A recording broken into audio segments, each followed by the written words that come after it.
Assalamualaikum warahmatullahi wabarakatuh. Waalaikumsalam warahmatullahi wabarakatuh. Ustadz, saya yakini apa yang terjadi saat ini pasti yang terbaik dari Allah. Ya memang, ya. Allah mustahil memberikan yang tidak baik, ya. Jadi semua yang baik-baik pasti dari Allah.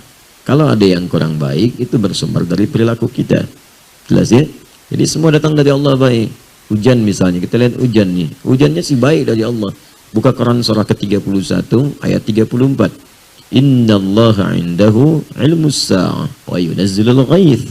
Ya wa ya'lamu ma fil arham wa ma tadri nafsun madza taksibu ghadan wa ma tadri nafsun bi ayyi ardin tamut. Kata Allah, sungguh hanya milik Allah pengetahuan tentang 5 hal. Dan ini nggak akan pernah dibagi pengetahuan ini. Jangankan pada manusia, malaikat pun nggak tahu. Di antara makhluk yang paling dekat dengan Allah adalah seorang yang mulia, Nabi Muhammad sallallahu alaihi wasallam. Saking mulianya, tadi malam banyak saya uraikan, malaikat Jibril pun yang dekat dengan Allah nanya kepada Nabi tentang satu di antara 5 persoalan ini. Yang pertama tentang kiamat, sa'ah. Innallaha indahu ilmus sa'ah. Pengetahuan tentang waktu pasti terjadi kiamat. Di Quran tuh banyak, yaumul akhir ada, yaumul qiyamah, yaumuddin. Tapi ketika menunjuk waktu, diksinya berubah menjadi sa'ah. Sa'ah itu jam kalau bahasa sekarang. Jam itu kan ada menitnya, ada detiknya. Itu kata Allah, innallaha pakai inna, harfu nasbin wa taukidin, huruf penguat, penancap di dalam jiwa yang meyakinkan. Tansibul isma, yang menguatkan apa yang akan disampaikan dari nama atau informasi yang disebutkan. Wa tarfa'ul khabara, dan mengangkat peristiwa untuk diketahui kemudian oleh kita hukumnya. Ya, mabniun 'alal fathi la mahalla lahu minal i'rabi. Ya, didasarkan pada fathah, pembuka, diketahui, dibuka supaya paham kita. Ya. Jadi innallaha, sungguh aku yakinkan kata Allah. Tanamkan keyakinan ini pada jiwamu. Demikian cara menerjemahkan ini ilmu nahwu. Tanamkan keyakinan pada jiwamu, jangan pernah ragu kata Allah. Indahu ilmus sa'ah, hanya milik Allah pertama pengetahuan tentang kiamat. Kapan terjadi kiamat? Waktunya, jamnya, menitnya. Nggak ada yang tahu. Ya, saking nggak ada yang tahu ya pun, malaikat pun yang paling dekat dengan Allah, malaikat Jibril, sampai disebut dengan Ruhul Amin, ya itu nggak tahu terjadinya, tapi uniknya nanya pada Nabi Muhammad. Tuh, jadi kemuliaan Nabi Muhammad sampai malaikat turun nanya sama Nabi. Itu diabadikan di hadis Muslim, nomor hadis yang ke-8. Lalu kemudian disampaikan kembali, dinukil oleh Al-Imam An-Nawawi dalam kitabnya Al-Arba'in itu, ya dari 42 hadis, nomor hadis yang kedua. Ya, tentang hadis Islam, iman dan ihsan itu. Ya, dan kalau kita bacakan cukup panjang. Ya, an Abi Hafs Umar bin Khattab radhiyallahu taala anhu qala bainama nahnu julusun inda Rasulillah sallallahu alaihi wasallam ittala alaina rajulun shadidu bayadi thiyabi shadidu sawadi sa'ri la yura alaihi atharu safari wa la ya'rifu minna ahadun fajalasa ila an-nabi sallallahu alaihi wasallam. Ya, kemudian apa? Fa asada rukbatayhi ila rukbatayhi wa dhaqa fa ila fakhidhihi fa qala ya Muhammadun akhbirni anil Islam. Faqala Rasulullah sallallahu alaihi wasallam, al-Islam an tashhadu an la ilaha illallah wa anna Muhammadar Rasulullah wa tuqima as-salata wa tu'ti az-zakata wa tusuma ramadhana wa tusuma ramadan tahujjal baita in istata'a ila sabila. Qala sadaqta. Ya, fa wajibna yas'aluhu fa yusaddiquhu.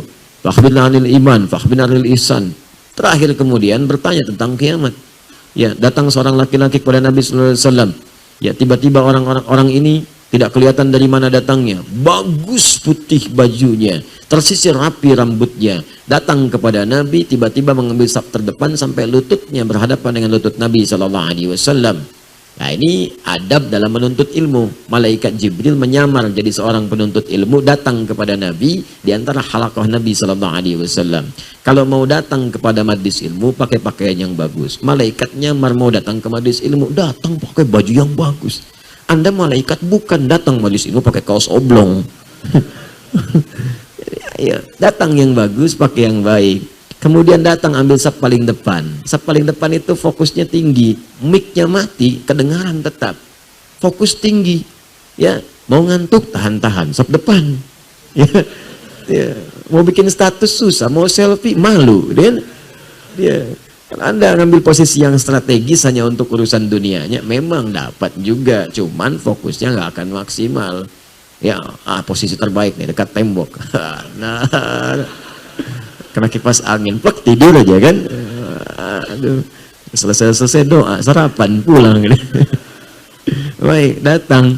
Kemudian bertanya pada Nabi tentang perkara Islam, iman, ihsan. Setelah itu nanya mata sa'ah. Sa'ah kalimatnya. Kapan waktu tepatnya terjadi kiamat? Nanya. Kata Nabi, mal mas'ulu anha bi'alama minas sa'il. Yang ditanya tidak lebih tahu daripada yang bertanya. Anda kan lebih dekat dengan Allah. Tanya saya, kan? Baik. Nah, ini gambaran untuk juga dalam ilmu hadis ada yang menjelaskan supaya ini disampaikan kalimat dari Nabi menunjukkan asal sanad informasinya. Ini menunjukkan Nabi nggak ngarang-ngarang sendiri. Bersumber dari Allah lewat malaikat yang membawa pesan. Jadi Nabi pun tidak tahu, ya, kemudian malaikat tidak tahu, hanya Allah yang tahu. Jadi kalau ada orang bikin isu tentang kiamat, gak usah didengar. Ya, kiamat terjadi tanggal sekian, bulan sekian, tahun sekian. Wah, kasihan masyarakat. Tahun 99 tuh saya di Garut posisinya. Ada yang bikin isu kiamat terjadi tanggal 9, bulan 9, tahun 99. Itu sebagian pasar sepi. Toko tutup. Nggak kejadian. Nggak kejadian. Begitu nggak terjadi, ada isu diundur tahun 2012. Tanggal 12 bulan 12 tahun 2012. Nggak kejadian juga, nggak akan ada. Nggak akan ada. Isu-isu itu benarnya, nggak akan ada benarnya. Hanya Allah yang jamin. Kedua, ghaith. Ya, ghaith hak Allah. Hanya Allah yang tahu tentang kepastian pengaturan cuaca, termasuk hujan. Di sini disebut ghaith. Makanya tidak ada kepastian cuaca, yang ada perakiraan cuaca. Perkiraan cuaca. Karena tidak diatur oleh Allah. Tapi yang paling menarik, pertama menggunakan kalimat yunazzil, bukan yunzil. Kalau yunzil, rata semua. Wa yunzilul ghaith, hujan semua. Begitu hujan, semuka bumi hujan, banjir jadi laut semua. Ya, yunazzil bertahap, diatur. Ya, makanya unik hujan itu, masya Allah. Sebelah sini hujan, sananya enggak. Ya, saya pernah di Tripoli waktu lagi jalan, hujan, boom, gerak dikit, di sini enggak, sini hujan. Jadi kita tuh lihatin, ya Allah, Akbar, Allah, masya Allah. Di sini enggak, situ hujan. Batas saja begini, ini enggak, situ hujan. Ya. Pernah ada kejadian tuh di salah satu di Indonesia, wilayah Depok. Di rumah dia aja yang hujan, yang lain enggak. Lihat begini aja, rumah dia hujan, yang lain enggak. Ya, ada pernah kejadian begitu. Ya, kemudian ada yang rintik-rintik, ada yang deras, ya, ada yang biasa-biasa. Tapi menggunakan ghaith. Ghaith itu segala yang mengandung manfaat. Kalau kita ingin meminta manfaatnya, tambahkan ista dalam ilmu nahwu. Jadi istighatha. Sifatnya disebut istighathah. Istighathah itu minta berbagai manfaat, kemuliaan-kemuliaan. Asalnya ghaith. Jadi kata Allah, saat saya turunkan dari langit, saya bukan turunkan banjir. Saya nggak turunkan kemudian bencana, bukan yang saya turunkan air. Airnya jernih, bagus. Kalau jadi banjir, ulah tangan manusia. Karena dia tidak mengatur salurannya dengan baik. Ada yang menghambat, ada yang macam-macam. Saluran air dibikin bangunan-bangunan. Saluran air ditutup. Ya, air apa salahnya? Ya, air itu kan cuma turun, menempati posisinya. Mengalir dari tempat yang tinggi ke tempat yang rendah. Mengisi itu memberikan kesuburan tanah, kering subur, ya kan? Panas, kemarau jadi tertutup lagi, kemudian indah lagi, tumbuh bunga-bunga dan sebagainya. Jadi kalau jadi banjir, jadi macam-macam, itu sesungguhnya kembali kepada tangan manusia. Termasuk semua ketetapan yang Allah turunkan kepada kita, itu semua isinya baik. Bahkan musibah pun yang kita lihat terasa kurang baik, baik. Bukankah di balik sakit ada istighfar? Sakitnya terlihat tidak menyenangkan, tapi ketika Anda istighfar, sampai sakit dipaksa istighfar, sehat gak bisa istighfar, dipaksa sakit supaya istighfar. Bukankah dengan istighfar mengampuni dosa-dosa kita? Ya kan? Jadi selalu ada bagian dalam hidup itu yang menyelamatkan kita. Bahkan kata Allah, diberikan azab al-adna dunal azab al-akbar. Saya berikan petunjuk pada yang masih ngeyel itu dengan hukuman yang ringan saat di dunia.